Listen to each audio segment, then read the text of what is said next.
உறவுகள் யாவருக்கும் அன்பு வணக்கம். நீங்கள் இணைந்திருப்பது த மணி எனும் சமூக ஊடகம். நாங்கள் இப்பொழுது திருகோணமலை திருக்கோடீஸ்வரர் கோயிலுக்கு செல்ல இருக்கின்றோம்.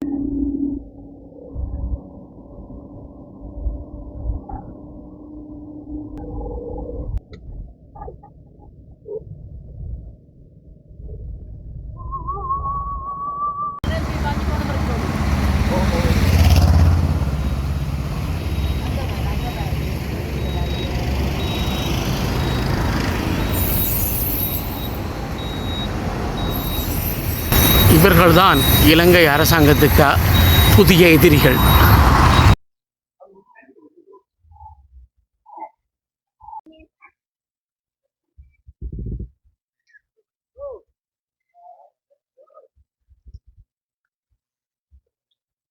இப்பகுதியிலே குரங்குகளின் அட்டகாசம் அதிகமாக இருக்கும் என்பதால் குரங்குகள் கடிக்கும் அவதானம் என எச்சரிக்கைப்படுத்தியிருக்கின்றார்கள்.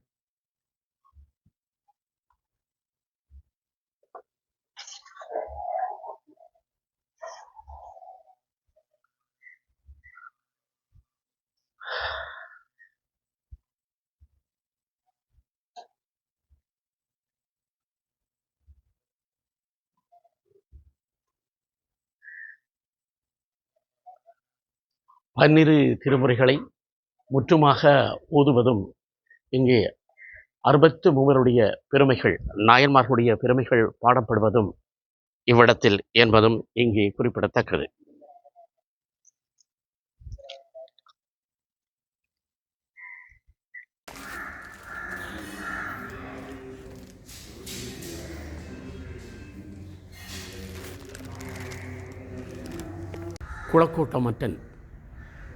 குளக்கோட்ட மன்னன் பணிகள் பற்றி விளக்கும் காட்சி.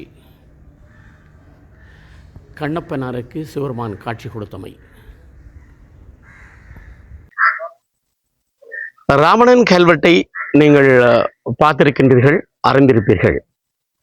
சோழர் காலத்தில் இந்த கல்வெட்டுக்கள் இருந்ததாகவும் அந்த காலத்திலேயே திருவண்ணாமலையில ஆராய்ச்சிகளை மேற்கொண்ட பொழுது அங்கு பல கல்வெட்டுக்கள் தமிழன் பரம்பரையாக மரபு வழியாக அவனுக்கொன்று பண்பாட்டோடு வளர்ந்ததாக ஆய்வுகள் கூறுகின்றன.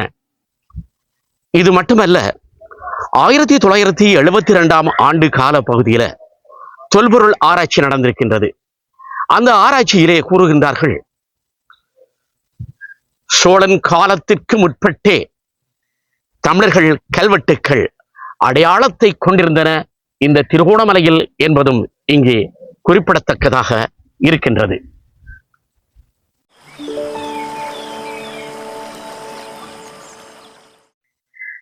திருகோணமலையில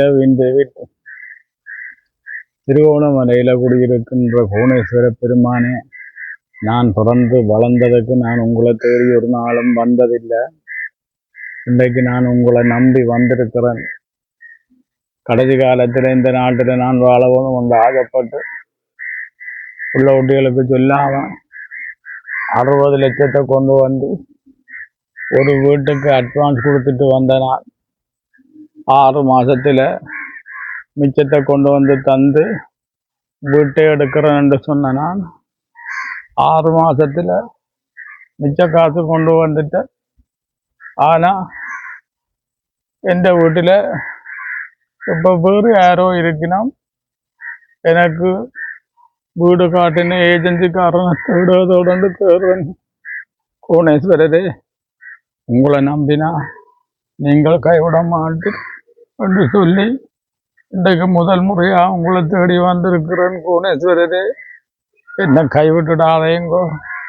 இத்தனை வருஷமா நான் கஷ்டப்பட்டு உழைச்சி கடைசி காலத்துல தான் கொஞ்சமாவது நிம்மதியா சந்தோஷமா வாழுவோம் என்று உங்களை நம்பி வந்தனா என்ன கைவிட்டுடாதேங்கோ. அந்த ஏஜென்சிக்காரனை அவனை எனக்கு காட்டி தந்துடுங்கோ. வீடு இல்லாட்டிலும் பரவாயில்லை, கொடுத்த ஆசையாவது எடுக்கிறதுக்கு ஏதாவது பாருங்கோ. கடவுளை தின்னாம குடிக்காம உலகாலமும் கொஞ்சம் கொஞ்சமா விச்சம் பிடிச்சி கடைசி நேரத்தில் எனக்கு இல்லையண்டா. கடைசியா நான் எங்க கடவுளை போறது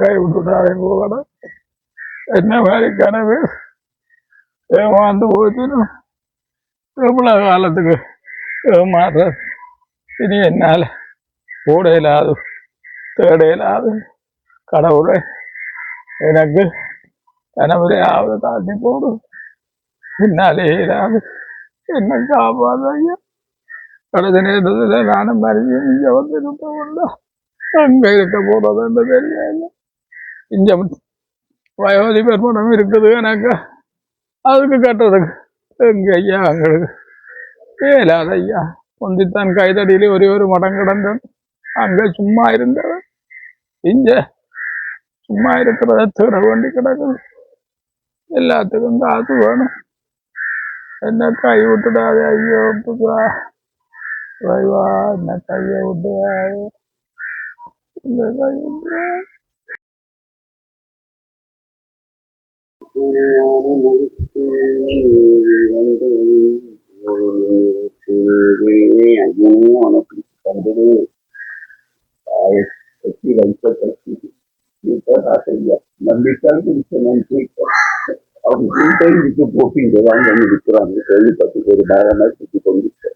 அல்பானதெல்லாம் பார்த்துட்டேன் எல்லா கோயிலும் கும்பிட்டு இப்ப கோணேஸ்வரத்தாரி உன்னத்தையும் வந்திருக்கேன் ஆளை பிடிச்சிட்டா என்னத்தை சுருட்டுக வேண்டிட்டா ஐயா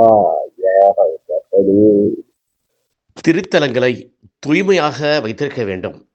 எம்பெருமானை வழிபட வருபவர்கள் மட்டுமல்ல, அவர்களது மனமும் தூய்மையாக இருக்க வேண்டும் என்பதற்கு ஒரு எடுத்துக்காட்டு திருகோணமலையில் அமைந்திருக்கும் ஈசனார் ஆலயமாகும். இங்கே இன வேறுபாடுகள் இன்றி இன்றும் அவர்கள் வருகின்ற பக்தர்கள் கோயில்களுக்கு வந்து செல்வது வழக்கமாகவே இருக்கின்றது.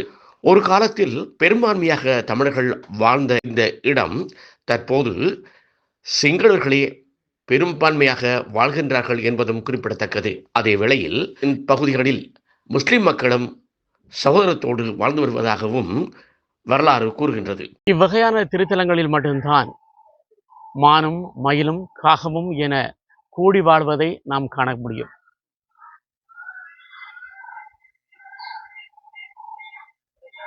இசை கேட்டால் புவி அசைந்தாடும் என்பர்.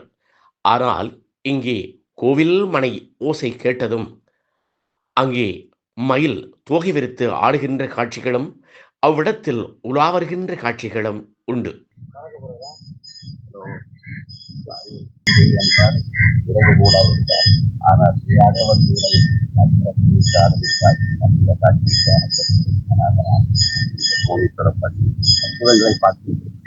அற்புதங்களை தரிசிக்கின்றேன். கோவில் மணி அடித்த பொழுது நீ தோகை விரித்து அந்த ஆண்டவனையே களிப்பூட்டி அற்புத காட்சியை நான் 2 கண்களாலும் இங்கே பார்த்தேன். எத்தனை உண்மைகள்! வரலாறு நமக்கு சொன்ன உண்மைகளை இப்பொழுதுதான் தரிசிக்கின்றது. இன்றுதான் உணர்கின்றது.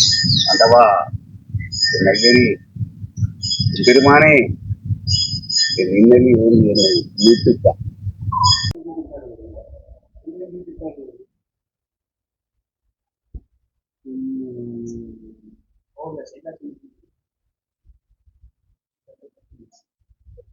வெளிநாட்டில் வீட்டை வேண்டி ஆக்களை வாடகை கொடுத்து போட்டு இப்படியே பார்த்து யார் காசு தரணும், யார் தருவணும், எவ்வளோ தரணும்னு கணக்கு பார்க்குறதே இங்கே வெற்ற வேலையாக கிடக்கு. தமிழர் தாயகத்துக்கு வந்தோம், இவர் நிம்மதியாக படுக்கையில் நிம்மதியாக வாடையில் பாருங்க ஒரு படுற பாட்டை. என்னத்துக்கு விடுறீர்கள்? என்னத்துக்கு விடுறீர்கள்? படுக்க விடுறீங்களோ, எழும்ப விடுறீங்களோ, இருக்க விடுறீங்களோ, திருவண்ணாமலை பாரண்டு கூட்டியிருந்தீர்கள், படுக்க விட்டுட்டீர்கள்.